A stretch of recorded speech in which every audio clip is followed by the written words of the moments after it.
पांचवें टेस्ट मुकाबला जो इस समय ओवल में खेला जा रहा है, वहां पर टीम इंडिया ने ज़बरदस्त वापसी की है। एक समय ऐसा लग रहा था कि इंडिया यहां से वापसी नहीं कर पाएगा।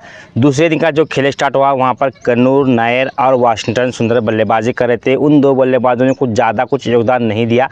इंडियन टीम के जो 4 विकेट बचे थे, वो आखिरी 24 ओवर में ऑल आउट हो गई, यानी कि 204 से 224 तक का सफर इंडिया ने कल छुआ था। उसके बाद जिस अंदाज में इंग्लैंड के बल्लेबाज बल्लेबाजी करने उतरे, उनके स्पेशली 2 ओपनर बल्लेबाज जैक क्रायली और बेन डकेट, इन दोनों ने जो ताबड़तोड़ शुरुआत इंग्लैंड को दी थी, उसके चलते ऐसा लग रहा था कि ये बेसबॉल इंडिया से गेम काफ़ी दूर लेकर जाएगा। उनकी दोनों की जब पार्टनरशिप ब्रेक हुई, जब 92 रन का स्कोर था, प्रसिद्ध कृष्णा ने पहला विकेट इंडियन टीम को दिलाया। अब यहाँ बात करने वाले हम 2 स्पेशली उन बॉलरों की जिन्होंने इंडियन टीम को कमबैक कराया। उसमें है प्रसिद्ध कृष्णा और मोहम्मद सिराज। जिस तरह से इन 2 गेंदबाजों ने गेंदबाजी डालकर इंग्लैंड की टीम को पूरे बैकफुट पर ढकेल दिया, इसमें कोई शक नहीं है। स्पेशली मोहम्मद सिराज की हम बात करें, क्योंकि उनका जो 8 ओवर का एक स्पेल था, उसमें वो इंडियन टीम की जो बैकबोन कहे जाने वाले विकेट थे, जो मिडिल ऑर्डर में अच्छी बल्लेबाजी करते थे, इंडिया को हमेशा परेशानी में डालते थे, उन बल्लेबाजों के विकेट चटकाए।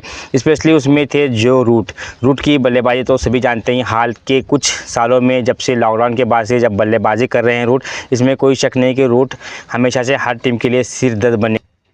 तो यहाँ पर इंडिया को कमबैक कराने में 2 बॉलरों ने काफ़ी बड़ी भूमिका निभाई, जिसमें सिराज और प्रसिद्ध कृष्णा, इन दोनों का अहम रोल रहा।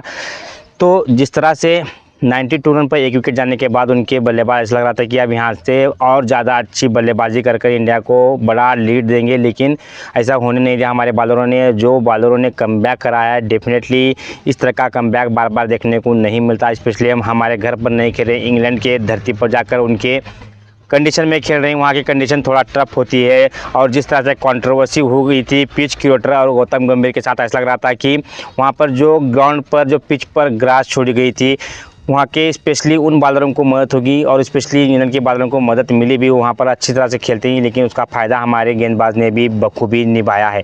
अब ये देखने में काफ़ी मज़ा आने वाला है कि जो आज इंडिया के 2 विकेट गिरे हैं, जिसमें साई सुदर्शन और के राहुल का बल्ला नहीं चला, लेकिन जो आउट ऑफ फॉर्म लग रहे थे, आउट ऑफ टच लग रहे थे, यशस्वी जायसवाल इस समय 51 रन बनाकर नॉट आउट है, और इंडिया ने 75 रन पर 2 विकेट जा चुके हैं। अभी शायद इंडिया की 56 या 57 की लीड है।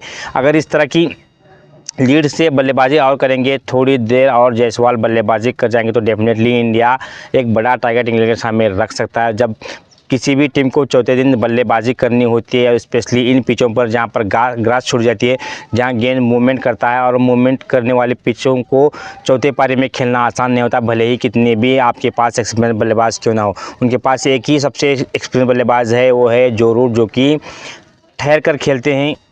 उनके पास पेशेंस है, कामनेस है, बड़े बड़े स्कोर बनाना जानते हैं, और जिस तरह से इंग्लैंड के प्लेयरों को आउट करना भी इतना टफ नहीं होगा, क्योंकि वो बेसबॉल स्टाइल में बल्लेबाजी करते हैं। यहाँ पर उनके विकेट लेने के चांसेस ज़्यादा बनते हैं। स्पेशली हम क्रेडिट देंगे इंडियन बॉलरों को, जिस तरह से उन्होंने टीम को कमबैक कराया है। अगर ये सीरीज़ हम जीत नहीं सकते तो ड्रॉ पर तो ज़रूर जाएंगे। आज का अगर ये टेस्ट मुकाबले में हमें जीतना है, तो स्पेशली हमारे बल्लेबाजों को रन बनाने होंगे। उसके बाद हमारे गेंदबाजों को गेंदबाजी कर उनके विकेट भी चटकाने हैं।